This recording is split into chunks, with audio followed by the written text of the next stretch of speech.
फिर जो हमारे आचार्यों का इस प्रकार से निरादर किया गया, आप शिखा पकड़ पकड़ कर किसी को लात जूता से कैसे मार सकते हैं? वो कोई आतंकवादी नहीं है, वो कोई बम फोड़ने नहीं जा रहा था, वो कोई धमकी देकर गुंडे करने नहीं जा रहा था, रंगदार नहीं है। जब वास्तविक रंगदार और गुंडा आएगा तो आप उसके चरणों में लौट जाएंगे। लेकिन एक जो विद्यार्थी है, एक जो वृद्ध व्यक्ति साधु है, उसको आप मतलब ऐसा मारे हैं कि अस्पताल पहुंच गया, मलहम पट्टी हो रही है, बेचारे की सांस नहीं आती। पंडित हो, चाहे क्षत्रिय हो, चाहे वैश्य हो, चाहे शूद्र हो, सनातन धर्म में 4 वर्ण हैं, उनके मिश्रण से वर्ण संकर भी हैं। अग्नि पुराण का वचन यह कहता है किसी भी व्यक्ति को आप ऐसे तिरस्कृत अपमानित करेंगे तो वह दंडनीय अपराध है। आज हम यह देख रहे हैं कि पहले की सरकारों में भी लाठी गोली चल ही रही थी, हिंदू मार खा ही रहा था, आज की सरकार में भी खा ही रहा है। तो इस लोकतंत्र से सबसे अधिक क्षति तो सनातन धर्म को हुई खा है। और हम सबों को दर्शन, हमें उस दिन दर्शन के लिए भी गए थे, सब बहुत दिक्कत होती है, लेकिन और कोर्ट का ऑर्डर भी है कि उसको मुक्त कराया जाए। सरकार ने उसको दर्शनीय स्थल तीर्थ के रूप में मान्यता भी दे रखी है। वहां पर पुलिस प्रशासन की मौजूदगी में सुरक्षा के साथ जब लोग जाते हैं तब भी दर्शन करने वहां के गुंडे नहीं देते हैं। अगर पुलिस में यह मर्दानगी है, सच में पौरुष है, तो जाकर वहां क्यों नहीं बल दिखा? धर्म का यह मत है, शास्त्र का यह कथन है कि गावः प्रतिष्ठा भूता नाम, भगवती गौ माता विश्व की प्रतिष्ठा है। हम गाय को नहीं पालते, गाय हमें पालती है। हम गाय को, क्योंकि माँ है ना वो, तो माँ बच्चे को पालती है, बच्चा माँ को क्या पालेगा? इसीलिए दुर्भाग्य है इस देश का कि आज तक 80 साल इस लोकतंत्र को होने चले, जो भी वही 78-80, तो 8 दशक हो गए और आज तक गौ माता को सुरक्षा, जो सम्मान जो मिलना चाहिए वह नहीं प्राप्त हुआ, चाहे सरकार किसी की भी रहे। गोली इंदिरा गांधी ने भी चलाई और आज देखिए कि आज की सरकार भी कह रही है कि गोमांस पर। हम लोग माघ मेले में हैं और माघ मेले में प्रशासन और शंकराचार्य महाराज जी के बीच एक जंग छिड़ा हुआ है। ऐसे में अगर हम बात करें, तमाम जगह से तमाम ऐसे कमेंट आ रहे हैं जिसपे सनातन धर्म पे सवाल खड़ा हो रहा है। मित्रों, अभी हमारे साथ बातचीत करने के लिए इसी मेले में, खास मेले में बातचीत किया जाए तो अभी हमारे साथ स्वामी श्री निग्रहाचार्य महाराज जी हैं और हम लोग जुड़ेंगे, बातचीत करेंगे कि महाराज जी की क्या कुछ प्रतिक्रिया है। और सनातन धर्म की अगर हम बात करें, जिस प्रकार से प्रशासन ने स्वामी श्री शंकराचार्य महाराज जी के ऊपर जो कुछ किया है, इसको किस रूप में देखते हैं? महाराज जी, बहुत बहुत स्वागत है आपका पीजी न्यूज़। नारायण मंगल हो। आपने जो प्रश्न किया है, जो स्वामी मुक्तेश्वरानंद सरस्वती जी हैं, ज्योतिषपीठ के शंकराचार्य के रूप में श्रृंगेरी के द्वारा अभिषिक्त हैं, उन्होंने गंगा स्नान का प्रयास किया पालकी पर जाकर, और उनके अनुयायियों के द्वारा उनके विजय उत्सव को बहुत जोर शोर से मनाया जा रहा था। लेकिन प्रशासन के द्वारा जो लाठीचार्ज और जिस प्रकार के अत्याचार पूर्वक दमन चक्र का प्रयोग किया गया है, वह अशोभनीय है और दंडनीय है। प्रशासन का कार्य शांति व्यवस्था को बनाना बिल्कुल है। प्रशासन का कार्य सभी लोगों को एक साथ एक व्यवस्था के अंतर्गत अनुशासित बनाए रखना भी है। लेकिन अगर प्रशासन यह कहेगा, जैसा कि मैंने वीडियो में देखा कि कोई अधिकारी कह रहे थे कि कोई भी व्यक्ति हो, not a single person will be allowed, इस प्रकार से वो कह रहे थे। अधिकारी का नाम तो हम नहीं जानते, लेकिन आप संदर्भ समझ जाइएगा। प्रयागराज के कमिश्नर हैं, जोगेंद्र कुमार उनका नाम है। अच्छा, ठीक, हाँ, धन्यवाद। तो वो जो कह रहे हैं, यही बताइए कि जो सतवा बाबा के नाम से चल रहा है, जिसका नाम है संतोष दास, जो इस प्रकार जो इस प्रकार से अलग अलग विलासितापूर्ण जीवन शैली को प्रदर्शित कर रहा है, धर्म का मजाक उड़ा रहा है, उसको तो आप पूरी सिक्योरिटी और प्रोटोकॉल दे रहे हैं। डीएम उसके यहाँ स्वयं ही जाकर रोटी बना रहे हैं। तो ऐसी स्थिति में क्या डीएम ड्यूटी बॉन्ड है वहाँ रोटी बनाने के लिए? नहीं है। डीएम अगर वहाँ पर ड्यूटी निभा रहे हैं रोटी बनाकर, तो सुरक्षा व्यवस्था का निरीक्षण कौन कर रहा है फिर? इसका अर्थ है कि आप अपनी ड्यूटी छोड़कर वहाँ चापलूसी करने गए हैं ताकि उसके नेताई उठ बैठ से आपका कुछ लाभ हो जाए। और यहाँ पर हाँ, मैं मानता हूँ कि जो श्रद्धालु गए हैं उनको भी एक दूसरे की सुविधा का और सुरक्षा का ध्यान रखना चाहिए, क्योंकि अगर आप वह ध्यान नहीं रखेंगे तो पिछले कुंभ के समान भी जो भगदड़ हुई, अनेक लोग मरे, वो भी एक दुखद स्थिति थी। और ऐसी स्थितियों से बचने का दोनों पक्षों को प्रयास करना चाहिए। क्योंकि देखिए, एक तो इतना बड़ा आयोजन हर साल हो रहा है, इतना बड़ा धार्मिक उत्सव है, तो और इतने बड़े आयोजन को करना और विधिपूर्वक संपादित करना, ये दोनों पक्षों की जिम्मेदारी होती है। प्रशासन को भी अपनी मर्यादा का ध्यान रखते हुए कर्तव्य निभाना चाहिए, आचार्यों को भी अपनी गरिमा को और धर्म की मर्यादा को ध्यान में रखते हुए सब कुछ करना चाहिए। लेकिन इसमें अगर आचार्य ये कहेंगे कि हमको जैसे हमारी इच्छा हो वैसे ही हम सदैव जाएं, और प्रशासन कहे कि नहीं, केवल आपको जाने नहीं देंगे, बाकी तो जिस प्रकार से आए हम अपने नेता मंत्री के आधार पर ही कार्य करेंगे, परोक्षतः यही भाव था प्रशासन का, तो ऐसी स्थिति में दोनों पक्षों में संघर्ष होना स्वाभाविक है। अब रही बात अभी मुक्तेश्वरानंद जी की, तो उनका व्यक्तित्व तो राजनीतिक घटनाक्रम से तो जुड़ा हुआ है ही, और किसी भी ऐसे विषय में उनकी जो दृष्टि है या उनके जो वक्तव्य हैं, उसमें शास्त्रीय सिद्धांतों का प्रभाव कम और राजनीति से उत्प्रेरणा ज़्यादा दिखाई पड़ती है। उनका व्यक्तित्व तो शुरू से बन गया है अलग अलग मुद्दों में। यद्यपि वो धर्मगुरु के रूप में अपने पीठ का प्रतिनिधित्व करते हैं, लेकिन उसमें जो सिद्धांतिक गहराई दिखनी चाहिए उस व्यक्तित्व में, वो मुझे नहीं दिखती। वो राजनीतिक स्तर पर उत्प्रेरक ज़्यादा दिखते हैं। महाराज जी, हर कोई ये कहता है कि शंकराचार्य महाराज जी सपा की भाषा बोलते हैं, कांग्रेस की भाषा बोलते हैं, लेकिन महाराज जी का ये कहना है कि मैं जो भी बोलता हूँ वो सत्य बोलता हूँ और प्रमाणित बातें बोलता हूँ। और अगर वो ये बोलते हैं कि मैं अगर कोई बात गलत बोल रहा हूँ तो उस पर मेरे ऊपर भी कठोर कार्रवाई होना चाहिए। तो ऐसे में फिर उनको राजनीति के साथ क्यों जोड़ दिया जाता है? अगर कोई महाराज, अगर सनातन धर्म को अगर हम बात करें, भारत देश के पीठाधीश्वर महाराज अगर हम बात करें तो शंकराचार्य महाराज जी हैं, तो अगर कोई इस प्रकार का अगर गलत टिप्पणी कर रहा तो उसके ऊपर भी कार्रवाई होना चाहिए। हाँ, देखिए ऐसा है कि जहाँ तक उनके इतिहास को आप देखेंगे तो उन्होंने तो सपा के विरुद्ध भी किया है, तभी तो लाठीचार्ज हुई थी। कांग्रेस के विरुद्ध भी राहुल गांधी को बहिष्कृत किया है उन्होंने, और भाजपा के विरुद्ध अभी चूंकि सत्ता में भाजपा है तो हमेशा टारगेट में सत्ता पक्ष आ जाता है कि आप सत्ता को गिराना चाहते हैं, सत्ता का विरोध करना चाहते हैं, विपक्षियों का साथ देना चाहते हैं, ये छवि है। दूसरी एक समस्या उनके जीवन में है कि उनके गुरु जो स्वरूपानंद सरस्वती जी ब्रह्मलीन हुए, उनका कांग्रेस के नेताओं से उठना बैठना ज़्यादा था। अब बात ऐसी थी कि जिस पीढ़ी के वो हैं, जिस समय से वो हैं, उस समय कांग्रेस ही एकमात्र पार्टी थी उस प्रकार से, न भाजपा, जनसंघ, आम आदमी पार्टी, ये सब मुलायम सिंह, मायावती, ये सब तो उस समय थे नहीं। तो जब एक ऐसी पार्टी का आप नेताओं से उठना बैठना करेंगे और उस पीढ़ी से जोड़ेंगे तो आपको एक छवि का सामना तो करना पड़ेगा, एक प्रिजुडिस बन जाता है लोगों के मन में।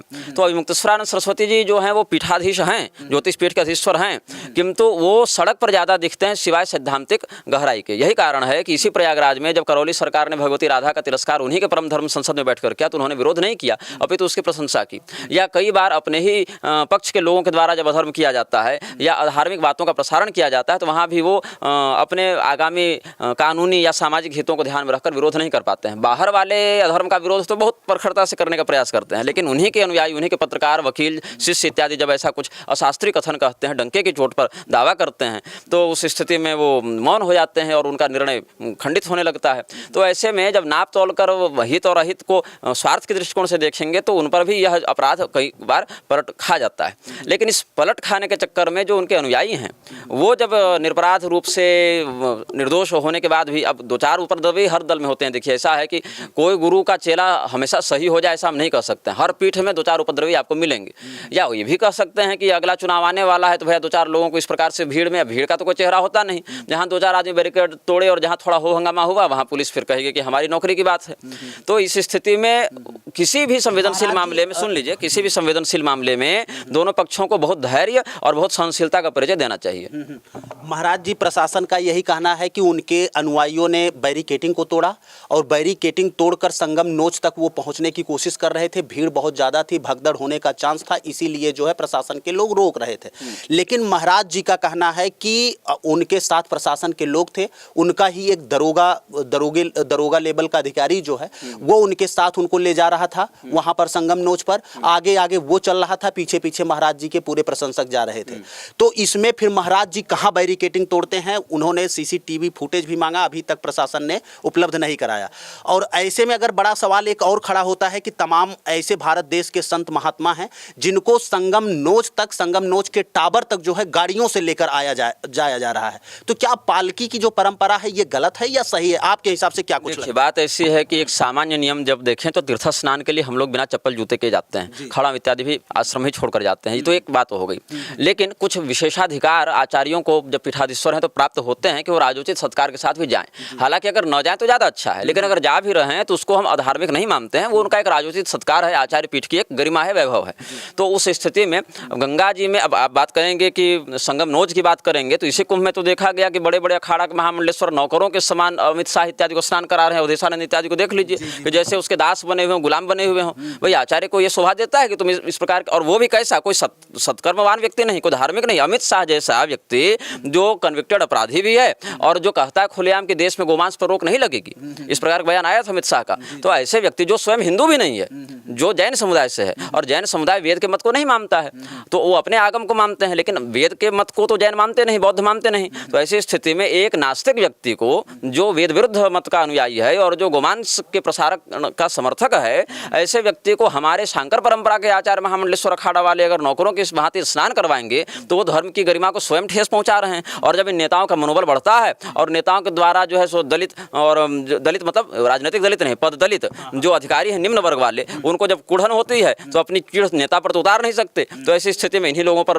उतारा जाता है। हालांकि ये बहुत ही दुर्भाग्यपूर्ण घटना है और मैं तो यह कहूँगा कि जो शिखा के बदले कपाल वाली बात उठी थी वो भी आक्रोश लोगों के मन में है। क्योंकि देखिए, कोई अगर इस प्रकार से आपके सुरक्षा व्यवस्था को अगर क्षति पहुंचा भी रहा है कदाचित, तो वो व्यवहार फिर आप सभी आचार्यों के साथ कीजिए कि नहीं, हमारे यहाँ भाई हमारे पास इतनी पुलिस नहीं, इतनी व्यवस्था नहीं कि सबको वैसे हम करवा सकें, आप विधिपूर्वक आइए पैदल और स्नान करके जाइए, वहाँ तक हम कर पाएंगे। तो सबके साथ एक जैसा हो, और नहीं तो फिर जिनके लिए जो मर्यादा वो चला रहे हैं उसका अनुपालन करने लायक सक्षम प्रशासन उतनी वाहिनियों को तैनात करे, उनको यहाँ पर लागू करे उतने पुलिस को। अथवा फिर जो हमारे आचार्यों का इस प्रकार से निरादर किया गया, आप शिखा पकड़ कर किसी को लात जूता से कैसे मार सकते हैं? वो कोई आतंकवादी नहीं है, वो कोई बम फोड़ने नहीं जा रहा था, वो कोई धमकी देकर गुंडे करने नहीं जा रहा था, रंगदार नहीं है। जब वास्तविक रंगदार और गुंडा आएगा तो आप उसके चरणों में लौट जाएंगे। लेकिन एक जो विद्यार्थी है, एक जो वृद्ध व्यक्ति साधु है, उसको आप मतलब ऐसा मारे हैं कि अस्पताल पहुंच गया, मलहम पट्टी हो रही है, बेचारे की सांस नहीं आ रही। आप हत्या कर रहे हैं ना, आप रक्षा नहीं कर रहे हैं, आप आरक्षी शब्द का अपमान कर रहे हैं, आप रक्षा नहीं कर रहे हैं। और वहीं पर महाराज जी ये भी देखा गया कि तमाम पुलिसकर्मी जो हैं, जब कांवड़ यात्रा निकलती है तो तमाम कांवड़ यात्रियों की अगर हम बात किया जाए तो उनके पैर धोते हैं वही पुलिसकर्मी। और वही पुलिसकर्मी जो है आज एक पंडित जी को शिखा पकड़कर उखाड़कर मार रहे हैं। तो ये कहीं कहीं देखिए बात ऐसी है कि पंडित हो, चाहे क्षत्रिय हो, चाहे वैश्य हो, चाहे शूद्र हो, सनातन धर्म में 4 वर्ण हैं, उनके मिश्रण से वर्ण संकर भी हैं। अग्नि पुराण का वचन यह कहता है किसी भी व्यक्ति को आप ऐसे तिरस्कृत अपमानित करेंगे तो वह दंडनीय अपराध है। आज हम यह देख रहे हैं कि पहले की सरकारों में भी लाठी गोली चल ही रही थी, हिंदू मार खा ही रहा था, आज की सरकार में भी खा ही रहा है। तो इस लोकतंत्र से सबसे अधिक क्षति तो सनातन धर्म को हुई। आप हमारे मंदिरों को कब्जा में रखे हुए हैं, आप हमारे मेला को कब्जा में रखे हैं। जो भगीरथ जी गंगा जी को लेकर आए, जो यमुना जी सूर्यदेव की पुत्री हमें आप्लावित कर रही हैं, उन देवियों को, सरस्वती देवी को तो आप तिरस्कृत कर रहे हैं, उसको बपौती मान लिए हैं आप उन तीर्थों को। और तीर्थों को अगर इतना ही दम है पुलिस में, अगर पुलिस इतनी ही जिसको कहते हैं मुस्तैद है, यहीं बगल में आप जाकर रिपोर्टिंग कर सकते हैं। झूसी कोहना वाले बॉर्डर पर आप देखिएगा तो एक हंस तीर्थ है जहाँ क्रियायोग संस्थान है सत्यम योगी का। उसने क्या कर रखा है, उसने पूरा का पूरा लिख रखा है कि जो ज्ञान गीता का अर्जुन को मिला वही ज्ञान ईसा मसीह और सेंट पॉल को मिला। और वहाँ पूरे हंस कूप को, संध्या वट को अवैध कब्जा करके उस आतंकवादी ने वहाँ कब्जा कर रखा है। और हम सबों को दर्शन, हमें उस दिन दर्शन के लिए भी गए थे, सब बहुत दिक्कत होती है। लेकिन और कोर्ट का ऑर्डर भी है कि उसको मुक्त कराया जाए। सरकार ने उसको दर्शनीय स्थल तीर्थ के रूप में मान्यता भी दे रखी है। वहाँ पर पुलिस प्रशासन की मौजूदगी में सुरक्षा के साथ जब लोग जाते हैं तब भी दर्शन करने वहाँ के गुंडे नहीं देते हैं। अगर पुलिस में यह मर्दानगी है, सच में पौरुष है, तो जाकर वहाँ क्यों नहीं वह बल दिखा रहा है प्रशासन वहाँ पर जाकर। और आपको तो आउट ऑफ द वे जाकर कुछ करना भी नहीं है, आपके पास मुख्यमंत्री का लेटर है, कोर्ट का लेटर है, आपको ये भी नहीं कह रहे कि आप अलग से कुछ कर दीजिए। भैया जिसमें आपकी बहाली हुई वही कर दीजिए ना। तो जहाँ लाठी चलनी चाहिए वहाँ आप जाकर दंडवत करते हैं, जहाँ दंडवत करना चाहिए वहाँ आप लाठी चलाते हैं। तो इसका अर्थ क्या है, आप आरक्षी नहीं है, आप उस गुंडे से अधिक नहीं है। बस अंतर यह है कि आपके पास वर्दी है, उसके पास वर्दी नहीं है। जी जी जी जी महाराज जी, 1-2 सवाल और आपसे लेंगे, ज़्यादा सवाल नहीं करें क्योंकि समय आपके पास भी बहुत कम है। अगर हम बात करें तो हिंदू राष्ट्र लोग घोषित करने की कोशिश कर रहे हैं। हाँ। और चाह रहे हैं कि भारत देश हिंदू राष्ट्र बन जाए। हाँ। लेकिन शंकराचार्य महाराज जी का सबसे पहले कहना यह है कि हिंदू राष्ट्र से पहले गौ माता राष्ट्र जो है वो घोषित हो। इस पर लेकर महाराज जी की क्या कुछ प्रतिक्रिया? देखिए बात ऐसी है कि आपसे किसी विषय पर मतभेद हो या शास्त्र विषय पर भी मतभेद हो, एक अलग बात है, लेकिन गाय के लिए हम सब एकजुट हैं। गाय के विषय में कोई समझौता नहीं, कोई कमी नहीं और कोई ये मतलब जिसको कहते हैं दोगलापन कि मुंह पर कुछ और है, दिमाग में कुछ और है, व्यवहार में कुछ, ऐसी बात नहीं। गाय मतलब गाय और गाय मतलब गौ माता। हमारे घर में भी गौ माता की सेवा होती है, यहाँ भी जब यात्रा में चलते हैं तो कामधेनु भगवती को रखते हैं, हाँ, प्रतिमा के रूप में भगवती की यहाँ भी सेवा करते हैं। और घर में तो विधिवत जो है 35 करोड़ देवी देवता जो है हमारे गौ माता में। हमारे धर्म का यह मत है, शास्त्र का यह कथन है कि गावः प्रतिष्ठा भूता नाम, भगवती गौ माता विश्व की प्रतिष्ठा है। हम गाय को नहीं पालते, गाय हमें पालती है। हम गाय को, क्योंकि माँ है ना वो, तो माँ बच्चे को पालती है, बच्चा माँ को क्या पालेगा। इसीलिए दुर्भाग्य है इस देश का कि आज तक 80 साल इस लोकतंत्र को होने चले, जो भी हाँ वही 78-80 तो 8 दशक हो गए और आज तक गौ माता को सुरक्षा, जो सम्मान जो मिलना चाहिए वह नहीं प्राप्त हुआ, चाहे सरकार किसी की भी रहे। गोली इंदिरा गांधी ने भी चलाई और आज देखिए कि आज की सरकार भी कह रही है कि गोमांस पर रोक नहीं लगेगी। यहाँ तक कि सुधांशु त्रिवेदी ने नस्ल ही बदल दिया कि वहाँ वाले मिथुन है, गाय ही नहीं है। मतलब कि अगर गाय काटने पर रोकोगे तो गाय की दर्जा ही हम वहाँ से समाप्त कर देंगे, मिथुन नामक एक अलग प्रजाति ही हम वहाँ पर घोषित कर देंगे पूर्वोत्तर के राष्ट्रों में, ये राज्यों में, क्षमा करें राज्यों में। तो यहाँ पर आप देख लीजिए कि जो हमारे कथित धर्मगुरु कहते हैं कि हिंदू राष्ट्र बनाएंगे और जो भाजपा इत्यादि के पक्षधर हैं, मोहन भागवत क्यों कह रहा है कि भाई कि हिंदुत्व जो है इस्लाम के बिना अधूरा है, और क्यों कह रहा है कि अगर बगल में कोई गोमांस खाए तो आपको सहना चाहिए भाईचारा के, वो क्या बनाएंगे। अभी धीरेन्द्र शास्त्री भी हिंदू राष्ट्र के लिए पदयात्रा निकालने के लिए निकले। ये बताइए कि उस हिंदू राष्ट्र के आंदोलन में संजय दत्त क्या कर रहा था, एकता कपूर क्या कर रही थी, शिल्पा शेट्टी क्या कर रही थी, और तमाम जो बेचारी आतंकवादी लोग क्या कर रहे थे। और वही अवंतेश्वरानंद जी ने भी पदयात्रा निकाली थी। हम उनके वृंदावन वाले कार्यक्रम में सम्मिलित भी हुए थे, उन्होंने व्यक्तिगत फोन करके बुलाया था, हम गए भी थे और बहुत व्यवहार कुशलता से उन्होंने सब व्यवहार किया था। तो ये उनकी यात्रा क्यों रोकी थी प्रशासन ने? वो कोई लाठी डंडा लेकर तो नहीं जा रहे थे। जिसके मंच पर आतंकवादी आ रहे हैं, जिसको आतंकवादियों ने पैसा दे देकर विदेश भेजा है, उस व्यक्ति को तो तुम राजकीय सम्मान दे रहे हो। और आज देखिए जो महारानी कामसुंदरी देवी का परलोक गमन हुआ, दरभंगा वाली महारानी जी का, जिन्होंने 6 क्विंटल सोना भारत सरकार को दिया था चीन वाले युद्ध में, उनको तुम राजकीय सम्मान से उनका अंतिम यात्रा भी नहीं निकलवाने दे रहे हो। ये क्या दिखाता है? ये दिखाता है कि तुम चेहरा कुछ और लेकर चल रहे हो और तुम्हारी नियत में कुछ और है, काम नियत में खोट है तुम्हारे। महाराज जी एक और आखिरी सवाल। महाराज जी उत्तर प्रदेश के मुख्यमंत्री योगी आदित्यनाथ कहते हैं कि हमारी सरकार में हिंदू जो है पूरी तरह से सुरक्षित है, लेकिन इस प्रकरण को लेकर आप मुख्यमंत्री जी के लिए क्या कुछ कहेंगे? 2 शब्द महाराज जी। बात ऐसी है कि मुख्यमंत्री जी बाकी हिंदुओं को सुरक्षित करना छोड़ें, वो तो उनकी औकात से बाहर का विषय है। पहले अपनी जो हिंदू विवाह वाहिनी थी उसको भंग क्यों किया ये बताएं। अगर इतना ही सुरक्षित करना था तो हिंदू विवाह वाहिनी को क्यों भंग किया? इतना ही सुरक्षित है अगर, यही गोरक्षनाथ जी की तपस्थली भी है ना, हंसतीर्थ। गाय रक्षा करने के लिए गोरक्षनाथ जी अवतरित हुए हैं। गोरक्ष रूपेण चरंतम ईशम गोरक्षणाया वरिमंडलस्थम। तो इसीलिए गोरक्षा का वो क्या कर रहे हैं? हमारे निजी जो अधिवक्ता इत्यादि हैं उन्होंने कई बार सप्रमाण सब गो हत्यारों का फोटो और ये सब बनाकर भेजा कॉन्फिडेंशियल डॉक्यूमेंट सबूत के साथ। क्या कार्रवाई हुई? कुछ नहीं हुई। अरे आप हिंदुओं को बाद में सुरक्षित कीजिएगा, गौ माता के रक्षा गोरक्ष पीठाधीश्वर आप लिखते हैं अपने नाम के आगे, आप क्यों नहीं ये निषेधाज्ञा लागू कर रहे हैं कि हम गौ हत्या पूर्णतया निषिद्ध करते हैं और अगर कोई करेगा सीधे मृत्युदंड उसको दिया जाएगा बिना किसी समझौते के? वो तो आपसे हो नहीं पा रहा है। इतना छोड़िए, आप अपनी कंपनी को बीफ, अपनी पार्टी को, कंपनी ही है वो, क्या है रोजगार है, हाँ, तो वो जो पार्टी है उस पार्टी को बीफ कंपनियों से चंदा लेने से आप नहीं रोक पा रहे हैं और आप हिंदू को क्या सुरक्षित कीजिएगा? तो इसीलिए ये जो पॉलिटिकल बयानबाजी है, जुमलेबाजी है, जुमलेबाजी पर देश नहीं चलता, जुमलेबाजी पर चलते ही मूर्खता, और मूर्खता देश के हित में नहीं है। चलिए महाराज जी, आप बातचीत करने के लिए बहुत बहुत धन्यवाद। महाराज जी आप अपनी बातों को पूरी जो है मुखरता के साथ रखें। बहुत अच्छा लगा आपसे जुड़ के महाराज। नारायण, धन्यवाद। चलिए मित्रों, आपको बता दें कि ये हमारे साथ स्वामी श्री निग्रहाचार्य महाराज जी थे और हम लोग जुड़े जो है, और महाराज जी भी अपनी बातों को जो है पूरी स्पष्टता पूर्वक रखे हैं। बाकी महाराज जी के विचारों से आप कितना सहमत हैं कमेंट बॉक्स में अपनी प्रतिक्रिया जरूर दीजिएगा। चलिए मिलते हैं फिर से एक नेक्स्ट वीडियो में और एक नई खबर के साथ। तब तक के लिए हमें दीजिए इजाजत। जय हिंद, जय भारत।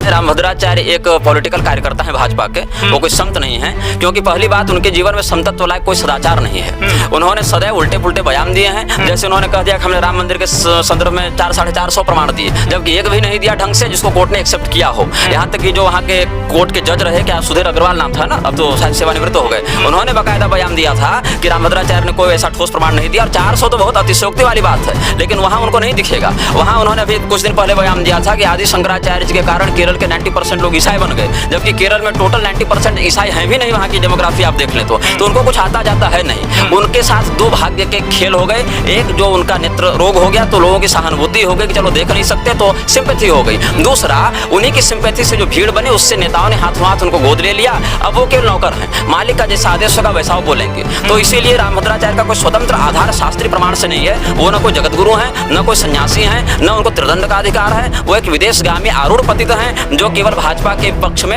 एक माहौल बनाने का काम करते हैं। और कभी मोदी जी को अपना मित्र बताते हैं तो कभी कहते हैं कि आरएसएस बहुत बढ़िया संगठन है, लेकिन ये चौबे दीक्षित त्रिगुणायत ये सब अधम ब्राह्मण होते हैं। कभी कहते हैं कि विक्टोरिया एलिजाबेथ के मुकुट वाला यही कोहिनूर हीरा ही संबंधक मणि है। वो कुछ भी बोल देते हैं। और भाजपा क्या है, वो राजनीतिक कारणों से इन धर्म गुरुओं की, अधर्म गुरुओं की महत्वाकांक्षा को ऊपर उठाने में बहुत निपुण है। 2014 में देखिए रामभद्राचार्य रामदेव को उठाया, फिर बाद में पटका, फिर रामभद्राचार्य को उठाया, फिर पटका, फिर धीरेन्द्र को उठाया, अब धीरेन्द्र के स्थान पर फिर पटकने की तैयारी है और उठाया जा रहा है सतवा बाबा को। तो ये राजनेताओं का अपना पॉलिटिकल अपना कनेक्शन है। एक उठाते हैं दूसरे गिराते हैं, एक उठाते हैं दूसरे गिराते हैं। नमस्कार, दगंगा टीवी न्यूज देख रहे हैं। हमारे साथ स्वामी श्री निग्रहाचार्य जी महाराज हैं, जिनसे हम बातचीत करेंगे धर्म संकट की। आखिरकार कैसे धर्म संकट चल रहा है, कैसे अभिमुक्तेश्वरानंद सरस्वती जी को स्नान करने से रोका जाता है, आखिरकार क्या कुछ हो रहा है और कैसे इन सारी चीजों को लेकर महाराज जी की क्या प्रतिक्रिया है। आइए महाराज जी से मिलते हैं और बातचीत करने की पूरी कोशिश करते हैं। महाराज जी बहुत बहुत स्वागत है आपका दगंगा टीवी में। नारायण मंगल हो। महाराज जी, धर्म संकट में है, आप इसे कैसे देख रहे हैं कि एक संत, एक महात्मा, एक शंकराचार्य को स्नान करने से रोका जा रहा है, इन सारी चीजों पे लेकर आपकी क्या प्रतिक्रिया है? देखिए, बात ऐसी है, गंगा किसी की बपौती नहीं है। गंगा जी हमारी धरोहर हैं और हमारी नहीं, वह देवता, मनुष्य, असुर, नाग, यक्ष, किन्नर, पिशाच, जलचर, नभचर, थलचर सबकी धरोहर हैं। और भगवती गंगा को इस पृथ्वी पर जो लाने का इतिहास हमें शास्त्रों में प्राप्त होता है, वो महामहिम हमारे जो भगीरथ महाराज हुए, उनकी अद्भुत तपस्या और उनके अद्भुत बलिदान के परिणाम स्वरूप गंगा जी आज हमें सुलभ हैं। अब बताइए, इन गंगा जी को किसने कॉपीराइट करके रखा हुआ है कि हम नहाने देंगे कि नहीं नहाने देंगे? हमें तो यह जानकारी चाहिए कि आखिर किस अधिकार से पुलिस और सरकार इन तीर्थों पर कब्जा करके बैठी हुई है। क्या पुलिस और सरकार उन तीर्थों की पवित्रता को धारण रखने में समर्थ है? नहीं। कहीं मंदिर तोड़कर फेंक दिए जा रहे हैं, कहीं पर मठों पर कब्जा करके अपने गुलामों को वहां का महंत बना दिया जा रहा है, कहीं पर कहा जा रहा है कि गायों को कटने से नहीं रोका जाएगा। तो अलग अलग तीर्थों को, अलग अलग देवालयों को, अलग अलग मठों को तो कब्जा करके कलयुग के ये एजेंट स्वयं नष्ट कर ही रहे हैं। तो कौन गंगा स्नान करेगा और कौन नहीं करेगा, इसका निर्णय लेना सरकार का या पुलिस का काम नहीं है। आप सेवक हैं जनता के, आपको अपने सामर्थ्य का पूरा प्रयोग करके जनता के लिए अनुकूल व्यवस्था बनानी चाहिए कि गंगा स्नान करने को भी आए तो उसको हम समुचित प्रबंध प्रदान करेंगे। हाँ ठीक है, यह मान सकते हैं कि भीड़ अधिक होने के कारण हर व्यक्ति हर समय स्नान नहीं कर सकता है, क्योंकि एक व्यावहारिक बात होती है। लेकिन कुछ विशेष अवसरों पर विशेष प्रबंध के साथ, विशेष मर्यादा के साथ आचार्यों को, हिंदुओं को, समस्त श्रद्धालुओं को वहां पर स्नान की अनुमति भी होनी चाहिए। और अनुमति से बढ़कर उनको स्वयं जाकर निमंत्रण देकर प्रशासन को कहना चाहिए कि महाराज जी हमने व्यवस्था कर ली है, अब आप पधार कर स्नान बनाएं। इस प्रकार से तीर्थ सेवन की विधि से होना चाहिए। महाराज जी, इसे आप कैसे देखते हैं? शंकराचार्य जी महाराज के ये जो शंकराचार्य, आप शंकराचार्य क्यों लिख रहे हैं? इस चीज को लेकर जो है नोटिस चस्पा की जाती है, नोटिस दिया जाता है। अब संतों को प्रमाण देना पड़ेगा कि हम कौन है और किस तरीके से हैं। बात ऐसी है कि किन्नर अखाड़ा किस शास्त्रीय विधान से बना हुआ है, और वासुदेवानंद जो भाजपा का गुलाम है और आरएसएस के आगे पीछे डोलता रहता है, उसको तो बाकायदा कोर्ट ने बैन किया हुआ था। तो प्रशासन के औकात हो तो जाकर एक नोटिस उसको भी चिपकाए कोर्ट की अवमानना का, ये औकात है नहीं। यहीं का जो ब्रजेश पाठक है कोई मिनिस्टर, वो जाकर प्रणाम करके कहता है कि ये शंकराचार्य हैं। इसी कुंभ में, ये माघ मेले में आप देखिए 50 नकली शंकराचार्य मिल जाएंगे। प्रशासन की अगर औकात हो तो प्रशासन जाकर उनको नोटिस थमाए। अभिमुक्तेश्वरानंद सरस्वती जी ज्योतिष पीठ के शंकराचार्य के रूप में किसके द्वारा अभिषिक्त हैं? श्रृंगेरी के शंकराचार्य के द्वारा अभिषिक्त हैं। किनके शिष्य हैं? पहले से जो शंकराचार्य जी थे स्वरूपानंद सरस्वती जो ब्रह्मलीन हो गए, उनके शिष्य हैं।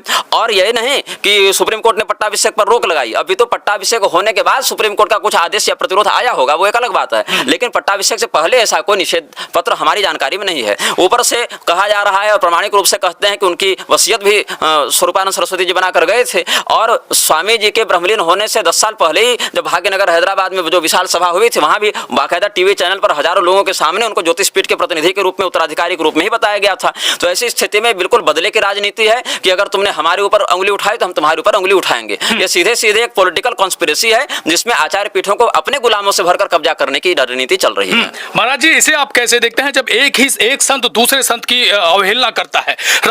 जगत गुरु राम भद्राचार्य जी महाराज से जब ये पूछा जाता है कि जो सरस्वती अभिमुक्तेश्वरानंद के साथ हुआ वो दुर्व्यवहार प्रशासन का कैसा रहा और उसमें गलती किसकी थी, तो साफ साफ जो है वो जगत गुरु महाराज जी ये कहते हुए नजर आते हैं, राम भद्राचार्य जी महाराज जी ये कहते हुए नजर आते हैं कि वो अभिमुक्तेश्वरानंद सरस्वती जी की ही गलती थी, उनको इस तरीके से नहीं जाना चाहिए था, इतनी लाव लश्कर नहीं ले जानी चाहिए थी। इन सारी चीजों को आप कैसे देखते हैं? एक संत ही जब एक संत की अवहेलना करता है। राम भद्राचार्य संत नहीं है, राम भद्राचार्य एक पॉलिटिकल कार्यकर्ता है भाजपा के, वो कोई संत नहीं है। क्योंकि पहली बात, उनके जीवन में संतत्व लायक कोई सदाचार नहीं है।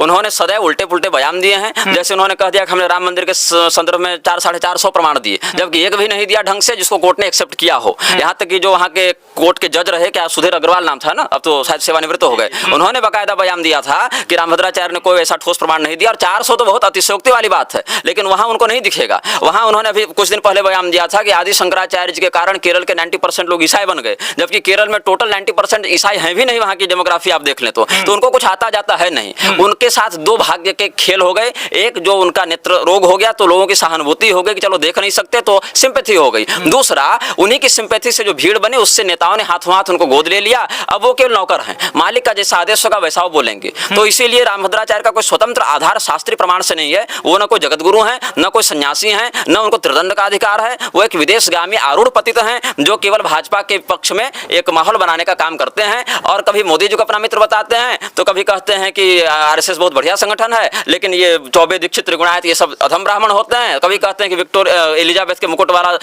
यही कोहिनूर हीरा ही समंतक मणि है। वो कुछ भी बोल देते हैं। और भाजपा क्या है, वो राजनीतिक कारणों से इन धर्म गुरुओं की, अधर्म गुरुओं की महत्वाकांक्षा को ऊपर उठाने में बहुत निपुण है।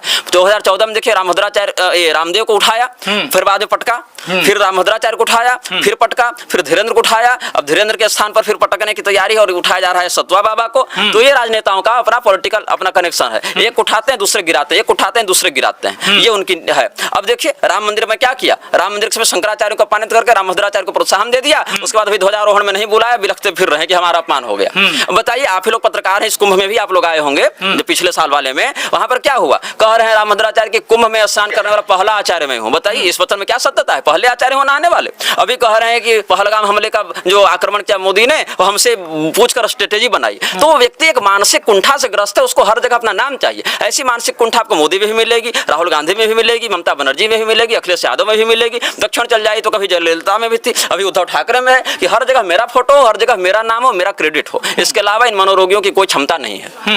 महाराज जी, संत से जो है सनातन है, आप इन चीजों को कैसे देखते हैं? संत से ही सनातन है कि नहीं है? अगर ये किस तरीके का दुर्भाग्यपूर्ण हमारे देश का दुर्भाग्य है कि अब संतों को ही परेशान किया जा रहा है। बात है, यह कलयुग 7 तत्वों पर बहुत प्रबलता से आघात करता है। वही 7 तत्व जो धर्म और जीवनी शक्ति को धारण करते हैं। गोभिर विप्रश्च वेदेश्च सत्यभिः सत्यवादिभिः अलुब्धर दानशीलश्च सप्तभिः धार्यते महि। कौन कौन है उसमें? गाय हैं, विप्र हैं, वेद हैं, पतिव्रता स्त्रियां हैं, जो हमारे उदार बुद्धि वाले सदाचारी लोग हैं, और जो दानशील हैं, सहनशील हैं, क्षमाशील हैं, ऐसे लोग जो इस प्रकार के 7 तत्व हैं, वही धर्म को धारण करते हैं। रही बात संत की, तो ब्राह्मणा श्रुति शब्दाच देवानाम व्यक्त मूर्त है। इस श्लोक में आप देखेंगे ब्रह्मांड पुराण के आधार पर, तो वहां पर जो वेद के ज्ञान में निपुण हो, जो धर्म शास्त्रों का शाब्दिक और पारमात्मिक अनुभव कर चुका हो, वही व्यक्ति संत कहलाने योग्य है। यहाँ पर केवल वेश मात्र से कोई किसी प्रकार का धोती कुर्ता पहन ले या तिलक लगा ले या किसी मठ की गद्दी पर बैठ जाए, उससे संत तो नहीं हो जाता है। हमारे यहाँ जीवन भर जिन्होंने समाज का तिरस्कार झेला, ऐसे तुलसीदास भी संत हैं, और अपनी कटौती में जीवन भर जो चमड़ा धोते रहे, ऐसे रैदास भी संत हैं। एक तारा पर अपनी साधना को सिद्ध करने वाली भगवती मीराबाई भी संत हैं, और राजगद्दी पर बैठकर जो मदालसा जी ने शासन पूर्वक भगवान का भजन किया, वो भी संत की ही कोटि में गिनी गई हैं। तो इसीलिए कहीं मठाधीश हो जाना समतत्व नहीं है, वो संस्था का अध्यक्ष हो सकता है, वो संत नहीं है। वास्तव में जो समतत्व है वो अब दुर्भाग्य से कैमरे पर नहीं दिखता, इसलिए हम अपने को भी संतों में नहीं गिनते हैं। विद्वान हो सकते हैं, तपस्वी हो सकते हैं, बहुत मामलों में मांत्रिक तांत्रिक योगी हो सकते हैं, लेकिन संत शब्द बहुत पवित्र है, और दुर्भाग्य से इस क्षेत्र में संत शब्द को चरितार्थ करने वाले नहीं दिखते। महाराज जी, कभी बुलडोजर नजर आता है तो कभी लग्जरी कारें नजर आती हैं, ऐसा क्या है इस जो है माघ मेले में? और वही लोग जो है बुलडोजर और जो है ऐसी चीजों को पे लगातार जो है निगरानी बनाए हुए रखते हैं और पूरी व्यवस्था को सुव्यवस्थित करते हुए नजर आते हैं, और फिर वही चीजें जो है एक पालकी को लेकर जो है इस तरीके का इतना बड़ा आडंबर कर देना, कैसे देखते हैं आप? बात ऐसी है कि आपके घर के आगे शेर खड़ा हो जाए तो आप दरवाजे बंद कर लेंगे, लेकिन पूंछ डुलाने वाला कुत्ता हो जाए तो उसको रोटी भी डालेंगे और साथ में सुलाएंगे, बैठाएंगे भी। अब इससे अधिक मैं क्या कहूँ? पालकी से इसीलिए भय है क्योंकि आप दरवाजा बंद कर रहे हैं, और कुत्ते से इसीलिए प्रेम है क्योंकि वो आपको चाट रहा है। लेकिन बात है कि काटे चाटे स्वान के उभय भांत विपरीत, वो काटेगा चाहे चाटेगा, आप ही को अपवित्र करेगा, उसको क्या पवित्र होना है? तो इसी प्रकार से आप इनका संबंध समझें कि तिकड़ी काम करती है। नेता, बिजनेसमैन और गुरुजी, तो गुरुजी को क्या चाहिए? चाहिए बड़ी बड़ी गाड़ियां, गुरु को चाहिए बड़े बड़े महल, और वो महल के लिए पैसा कहां से आएगा? जब तक पॉलिटिकल सपोर्ट नहीं होगा ये कमाई कर नहीं सकते, इसलिए नेताओं की गुलामी ये करेंगे। तो पॉलिटिकल सपोर्ट हो गया नेताजी का, और नेताजी को क्या चाहिए? गुरुजी के अनुयायियों का वोट, वो दोनों को मिल गया। और नेताजी देंगे मनपसंद उद्योगपति को कॉन्ट्रैक्ट, उद्योगपति देगा मठ में चंदा, मठ वाले गुरुजी अपने वोट से नेताजी की सत्ता बार बार बनाते रहेंगे। ये जो ट्रायंगल है यही धर्म को बेचने का निमित्त बन जा रहा है। इसमें बड़े बड़े नाम है, चाहे मुरारी का नाम ले लीजिए, चाहे आप रामभद्राचार्य का नाम ले लीजिए, धीरेन्द्र या सत्वा बाबा है जिसका भी नाम ले लीजिए। महाराज जी, बड़ी बात आप कह रहे हैं कि ये इन सारी चीजों जिनका आपने नाम गिनाया है, आप इन्हें राजनीतिकरण मतलब पूरी तरीके से इन्हें इस तरीके से जोड़ रहे हैं, और आप ये बड़ी बात कह रहे हैं कि इस तरीके से ये लोग जो है सिर्फ और सिर्फ सत्ता का माल खाने के लिए, सत्ता में रहने के लिए और सत्ता भोग करने के लिए इन सारी चीजों को ऐसी रचनाएं जो है ये रचते हैं। बिल्कुल, पूरी के शंकराचार्य जी का मैं यहाँ संदर्भ देना चाहूंगा। उन्होंने बहुत ही महत्वपूर्ण ऑब्जर्वेशन किया था समाज के लिए। उन्होंने कहा था कि मीडिया तंत्र, व्यापार तंत्र और राजनेताओं के द्वारा जिनको उठाया जाता है उन्हीं के द्वारा वो गिरा दिए जाते हैं। आप पता नहीं किस पीढ़ी के हैं, लेकिन चंद्रा स्वामी का काम तो देख लीजिए। और हिंदुओं का ऐसा जो स्वभाव हो गया है कि जहां भी 10 लोग देखेगा 20 लोग स्वयं जुड़ जाएंगे वहां पर। निर्मल बाबा का आप देख लीजिए हाल क्या हो गया। निर्मल बाबा के समय ऐसा हो गया कि लोग 10 रुपए का नोट और पर्स काला रखने के बाद अपने आप को ब्रह्माई मानने लगे कि हमारी किस्मत बदल जाएगी। आज उसका पतन देखिए। तो ऐसे जैसे भी पाखंडी होते हैं वो मीडिया का आश्रय लेकर या वो किसी प्रकार के राजनेता का या उद्योगपति का आश्रय लेकर एक बार तो सफल हो जाते हैं जनता के मध्य घुसपैठ करने में, लेकिन सिद्धांत बल के अभाव में उनका पतन ऐसा बुरा होता है कि जहां थे वहां भी वो नहीं बच पाते। महाराज जी, इसे कैसे देखते हैं? किसी का भविष्य लिख देना, किसी भविष्य को लेकर पर्चा पूरी तरीके से बना देना, और उसके बाद जो है और जो आगे की चीजें होती है जिससे पूरे देश की सुरक्षा हो सके, जिससे पूरे राष्ट्र की सुरक्षा हो सके, उस चीजों को ना जान पाना। आप जान रहे हैं कि धीरेन्द्र शास्त्री किस तरीके से लोगों के पर्चा लिख देते हैं, लोगों का भविष्य लिख देते हैं, और आगे की जो चीजें होती हैं जो राष्ट्रहित में होती हैं वो चीजें क्यों नहीं जान पाते हैं? क्योंकि उनकी शक्ति वैसी नहीं है जैसा वो बताते हैं। वो एक अच्छे मार्केटर हो सकते हैं लेकिन वो अच्छे साधक नहीं है। वो एक विलासी व्यक्ति हैं जिनके हाथ में किसी प्रकार से कोई क्षुद्र शक्ति लग गई है और कुछ अनुमानतः वो 70% सही बातें बता देते हैं, लेकिन वो शक्ति इतनी व्यापिनी नहीं है कि जिसका राष्ट्र हित में कोई प्रयोग किया जा सके। अब वही है कि आपको होगी फुंसी और बताइएगा कैंसर। तो इस स्थिति में वही धीरेन्द्र शास्त्री का पूरा जीवन है। धीरेन्द्र शास्त्री मार्केटर है। बिल्कुल बिल्कुल। उनको इतना भी बोध नहीं है कि जिस ISI ने भारत में तमाम आतंकवादी भेजकर हजारों लोगों की हत्या करवाई, वही ISI वो अब्दुल्ला का मित्र और उसी पैसे से दुबई जा रहा है। जिस व्यक्ति को को इतनी समझ नहीं है, वो व्यक्ति देश हित में या धर्म हित में क्या कार्य करेगा। अभिमुक्तेश्वरानंद के लिए बड़ी खबर आ रही है, उन्हें मेले से बैन करने की बात कही जा रही है। महाराज जी, इस पर आपकी क्या प्रतिक्रिया है? इस पर यही प्रतिक्रिया है कि मेले पर बैन करने से पहले प्रशासन अपना अवैध अधिकार तो गंगा पर सिद्ध करे, प्रयागराज तीर्थ किसका इस पर तो सिद्ध करे। आप एक व्यक्ति को बैन क्यों कर रहे हैं? जब यहाँ पर अधोक्षजानंद ने जो कश्मीर के आतंकवादी थे उनको खुलाम निमंत्रण दिया था, मुजाहिदीनों को यहाँ आने का निमंत्रण दिया था, तो अधोक्षजानंद को क्यों बैन नहीं किया जा रहा है? और मुक्तेश्वरानंद सरस्वती ने किसी आतंकवादी को तो आने कहा नहीं, अधोक्षजानंद ने कहा था। वासुदेवानंद सरस्वती आरएसएस से मिलते जुलते रहे हैं, जिस आरएसएस ने राम जी को इमाम हिंद बताया उसको बैन क्यों नहीं करे? उसको तो कोर्ट ने भी शंकराचार्य के पद का प्रयोग करने से बैन किया, अधोक्षजानंद और वासुदेवानंद को। तो क्या प्रशासन कोर्ट की अवमानना नहीं कर रही उनको शंकराचार्य का दर्जा और वीआईपी प्रोटोकॉल और सुरक्षा देकर? इसलिए प्रशासन की विशुद्ध रूप से मूर्खता है और मूर्खता से अधिक नीचता है जो इस प्रकार के धार्मिक विषय में अपने राजनीतिक स्वार्थ को या तो स्वयं से या किसी राजनेता के उकसाने पर घुसा रही है। अगर ऐसा होता है, धर्म संकट में पड़ता है, तो संतों का ऐलान कैसा होगा महाराज जी? संतों का ऐलान ऐसा होना चाहिए कि किसी भी राजनीतिक दल या इस प्रकार की उपद्रवी संस्था का धर्म के मामले में हस्तक्षेप नहीं हो। प्रशासन का या किसी भी प्रकार के पार्टी का नेता का प्रयागराज में प्रवेश पूर्णतः निषिद्ध किया जाए और जहां पर जिस मठ का जिस संप्रदाय का जो अधिकार है वो स्वयं वहां पर सुरक्षा भी देखे और वहां पर सभी श्रद्धालुओं का प्रबंध भी करें प्रशासन। जब महाराज जी उसे कैसे देखते हैं जब वीआईपी को बाकायदा वीआईपी व्यवस्था देकर जो है स्नान घाट तक पहुंचाया जाता है और वीआईपी तरीके से स्नान कराया जाता है? ये विशुद्ध चापलूसी है, इसमें धर्म का क्या बल है? ये चापलूसी है ताकि हमारा प्रमोशन हो जाए और नेताजी की नजर में हम अच्छे बने रहें और नेताजी देखें गुरुजी को हम सम्मान और सुरक्षा दे रहे हैं तो गुरुजी के जो ये हैं अनुयायी वो हमें वोट देंगे, हमें अच्छी पार्टी के रूप में देखेंगे। ये एक सीधा सीधा कॉन्ट्रैक्ट है और इतना सच्चा और स्पष्ट सत्य हिंदू को नहीं दिख रहा है। तो हिंदू राष्ट्र तो बनने से रहा, भारत को इस्लामी राष्ट्र बनने से बचा लीजिए, उसमें बहुत बड़ी वीरता होगी।